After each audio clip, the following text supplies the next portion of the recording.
So yun nga sa mga kutya, today's another day. So ngayon ay nandito ako sa aking kwarto or dito sa aking studio, and kung makita naman ninyo, pawis na pawis ako ng mga kutya dahil sa super duper init dito sa kwarto at yung mismong klima, kung makita naman ninyo sa labas araw at mainit, no. And kung makita naman ninyo, no, so nandito yung gitara, effects at yung amplifier na ginagamit ko, na practice amp lang yan, pero hindi talaga totally sa akin yan. Hiram ko lang yun dun sa may ari, dun sa tinutugtugan namin dati. Sabi ko na dun sa may ari, sir, baka pwede namin hiramin yung amplifier mo at magamit at mapakinabangan. Although kapag naka-stock lamang dun, ay yun baka kasi hindi na gumana. Kaya yun, ilang buwan na rin mahigit sa akin to, isang buwan na rin. Ito yung brand na Aroma na guitar amplifier na 30 watts lang din umakot siya. And meron din bass amp din dito, kung makita ninyo. Ito yung hiram ko lang doon sa ka-churchmate namin. Mapapractice lamang din dito sa bahay or jamming may mga kabandmates. Yan, PV na amplifier na mga kutya na 100 watts, kung makita naman yun. PV. Yan. So, review din natin yan kahit paano. Nag-sifra ako dahil mamaya meron akong gigs sa Dyke Food Park sa bayan ng Buwak ng mga katya. Ilang months din tayong hindi nakatugtog doon mga katya. So last na upload ko doon October. Ang yun, tugtog ni Cha lamang yun mga katya. Mga sumunod na buwan noon mga katya, hindi na ako nakatugtog noon dahil sa mga yun, may banda ako na yung Gasayan Band. Priorities din ako na mga inuuna, kaya hindi ako nakakasama sa mga gigs ng Tanggol and Friends. Pero pag sa mga outside na mga gig like sa mga barangays or something what, nakakasama din ako sa kanila ng mga kutya. Pero yung sa Dyke Food Park lang hindi ako nakakasama, no? Pero itong nakaraang linggo ay nakasama din at nakatugtong muli ako dun sa Dyke Food Park, although na hindi ako nakapag-video dahil sa yung camera ko na itong Alston ay sa uli ko pa dun sa owner, yung which is yung sira. Pero or nitong mga nakaraang araw lang dumating itong Alston na action camera, kaya hindi ako nakapag-video. Kahit sa cellphone ko full storage kasi ako, kaya hindi kinaya. Pero ngayon ay mag-video tayo. Ayun, talaga ako napasipra dahil sa ang dami ko kasing mga mali, nalilimutan ng mga parts as a guitarist mga katya. Kasi sa patong-patong ba naman na mga bagong pyesa ay nalilimutan ko yung mga ibang parts. Napapamali ako sa lead, intro. Totoo naman mga katya, dami ko talaga ng pagkakamali nun. Kaya sabi ko mag-sipra ako para at least ay makuha ko din yung mga dati ko nang inatugtog. Kahit mga basic na kanta ay yun, inasipra ko pa rin kahit paano mga katya. And ang ko pa doon ay kinakabahan ako sa mga maraming tao. Kahit saan pa man yan, talagang nakakabahan ako. Pero yun, sinisikap ko pa rin na yun, makapag-sipra din ako kahit paano mga katya. So ngayon ay mag-intindi ko na at pupunta akong bayan, magbabayad ng kuryente. Tinatawag na kasi ako ng lola ko doon. Ayun, kita-kita lang mamaya sa Dyke Food Park mamaya. So susunod na video na ito.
Bossing. Walang ya. Behind the scene.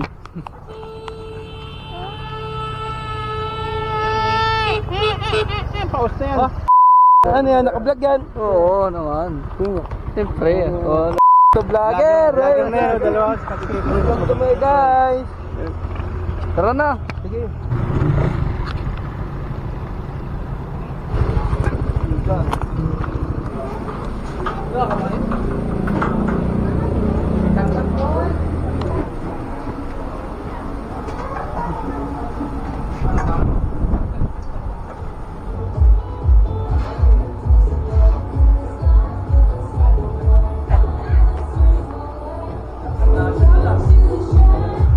Baba tagad.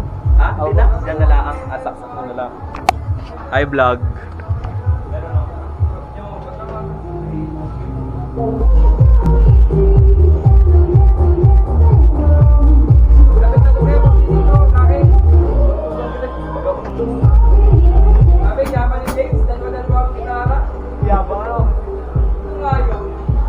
Tiral na kupal ba? Sinadala pa talaga yung isa.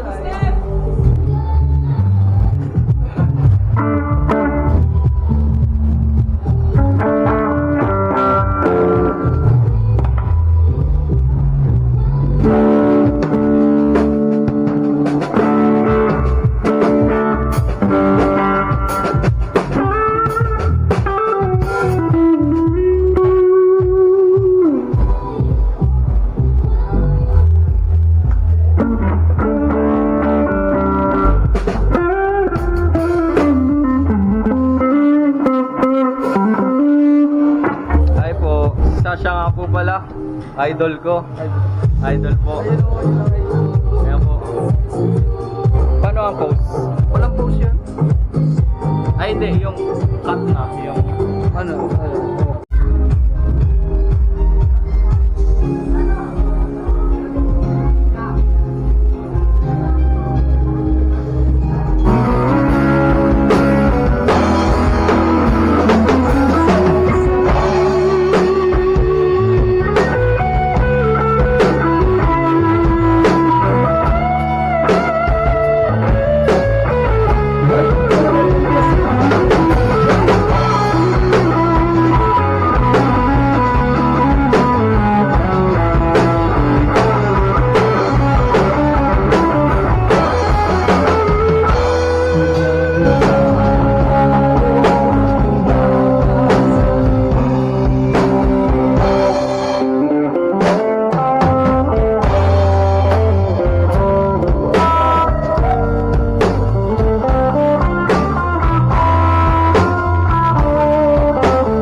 Sige, pakatay natin. Ayan ang mga katsya, ka-break pala namin sa aming tugtugan. Iniisip ko pa rin yung mali ko kaganina. Siyempre, medyo may mga pagka-professional din dito, pero gawin pa rin natin yung best natin. Ayan, laban lang ang laban.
Sirambyo Binawitang na bahay lupad na ng nobyo kong hapon. Kaya ang beauty ko may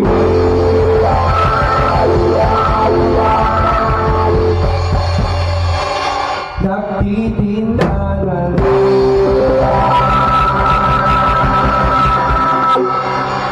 Makita kita po tayo sa third set. Meron pa po tayong third set. Sayawan tayo. Jammers na kalaman ko. Ay, maligaya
Sige, pare, thank you.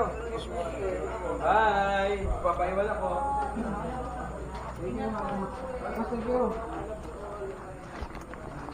Ayan na.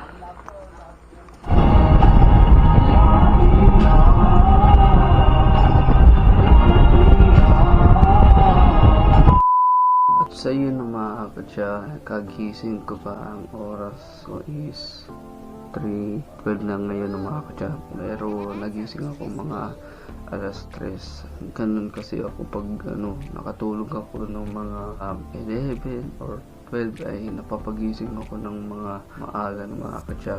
May matulog din ako. So yun lamang naman yung video natin ngayon. Kasi nakita naman ninyo yung setup ko, yung tugtog namin. Pero hindi mawawala ang food trip ng mga katsa. So napakasarap mga pagkain doon at dahil sa ang dami mga stalls na nagbibigay sa amin ng mga pagkain ng mga katsa. Kaya goods na goods sa Daig Food Park. Sa mga gustong pumunta dun sa Daig Food Park, open yun ng mga umaga hanggang hating gabi. Siyempre, hindi mawawala ang mga perform dun ng mga Miyerkules ay acoustic set, Biyernes and Sabado full band, tapos Linggo ay acoustic set. Yun, punta kayo dun mga katsa. Matatagpo lang yun sa Barangay Tapi Buwak ng mga katsa. Abang-abangan nyo na lamang yung sa tugtog ni Cha and yung behind the scene ng mga tutugtugan natin. Tuloy-tuloy na ito ng mga katsa. So dito ko natapusin itong vlog ko na ito. Kung video, like and follow and subscribe kayo sa aking YouTube channel King Cha TV. Hit the notification bell para updated kayo sa mga upcoming videos ko ng mga katsa. Kay Cha, peace, ingat, life, keep safe, and God bless us all mga katsa. Yun lang palagi.